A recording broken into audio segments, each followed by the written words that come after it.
नमस्कार मैत्रिणींनो, welcome to my channel Rupali's kitchen and blog. तर आपल्या चॅनलमध्ये तुम्हा सर्वांचे खूप खूप स्वागत आहे. आज मी बनवणार आहे संत्रीपासून एक आगळीवेगळी रेसिपी. तर हा व्हिडिओ नक्की शेवटपर्यंत बघा. सर्वप्रथम मी इथे 2 ते 3 संत्री घेऊन घेतलेले आहेत आणि त्या मी सोलून घेतलेल्या आहेत आणि त्यांचे जे साल आहे त्यांना आता आपल्याला अशा प्रकारे त्याच्यामधलं जे व्हाईट आहे त्याला काढून घ्यायचं आहे आणि मी इथे चमच्याच्या सहाय्याने ते काढून घेते आहे. तर अशा प्रकारे आता मी इथे एका संत्र्याचे पूर्ण साल इथे काढून घेतलेले आहेत आणि तो जो पांढरा गर आहे तो याच्यासाठी आपल्याला काढायचा आहे कारण तो चवीला फार कडू असतो. त्यामुळे आपल्याला हे जे संत्र्याचे साल आहेत ते फेकून न देता त्यापासून ही रेसिपी बनवायची आहे. तर अशा प्रकारे मी ते काढून घेतलेले आहेत आणि मी आता इथे इथे ते चॉप करून घेते आहे, ते कट करून घेते आहे. तर अशा प्रकारे मी इथे सर्व साली लांब लांब कट करून घेतलेल्या आहेत. तर आता मी इथे कट करून घेतलेल्या सर्व साली साईडला ठेवून घेते आणि त्यानंतर आपल्याला इथे थोडं पाणी बॉईल करायसाठी ठेवायचं आहे. तर इथे मी भांड्यामध्ये पाणी गरम करून घेतलेलं आहे आणि त्या गरम पाण्यामध्ये आपण या सर्व साली टाकून घेणार आहोत. आपल्याला इथे थोड्या थोड्या करून सर्व संत्रीच्या साली या पाण्यामध्ये टाकून घ्यायच्या आहेत. तर आता मी थोड्या थोड्या करून यामध्ये टाकते आहे. पाणी छान आपल्याला गरम करून घ्यायचं आहे आणि त्या गरम पाण्यामध्ये आपण हे साली साधारण 5 ते 6 मिनटं यांना उकळून घेणार आहोत. सर्व साली टाकून घेतल्यानंतर आपल्याला 5 ते 6 मिनटं यांना उकळून घ्यायचं आहे.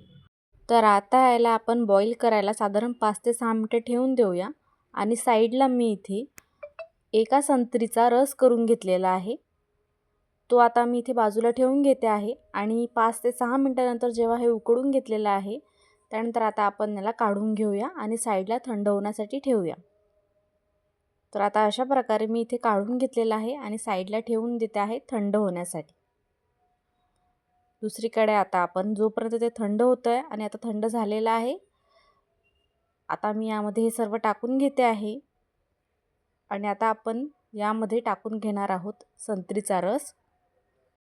मी यामध्ये आता संत्रीचा रस ॲड करून घेतलेला आहे. आता आपण याला मिक्स करून घेऊया आणि मिक्स केल्यानंतर आपण यामध्ये 1 वाटी साखर टाकून घेणार आहोत. तर इथे मी साखर टाकून घेतलेली आहे.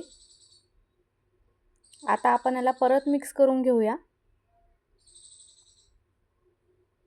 साधारण जोपर्यंत हा रस पूर्ण आटून जात नाही तोपर्यंत आपल्याला याला शिजवून घ्यायचं आहे. यासाठी आपल्याला 9 ते 10 मिनटं इथे लागतील. तर अशा प्रकारे हा रस इथे उकळतो आहे.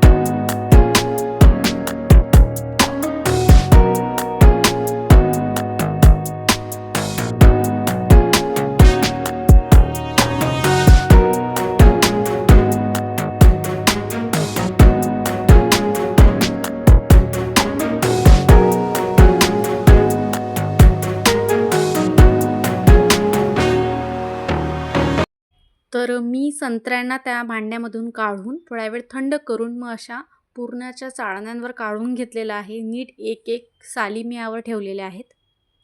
तर आता ह्या थंड होऊ देऊया आणि थंड झाल्यानंतर आपल्याला पिठी साखर करून घ्यायची आहे.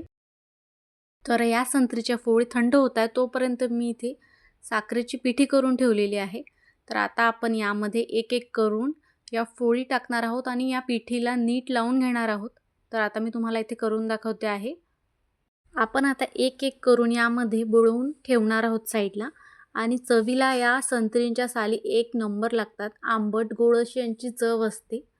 मुळात नेहमी आपण संत्री खाऊन संत्रीच्या ज्या साली आहेत त्या फेकून देतो, पण तसं न करता तुम्ही ही रेसिपी नक्की ट्राय करून बघा. तुम्हाला नक्की आवडेल. चवीला एकदम मस्त आंबट गोड अशी याची चव येते.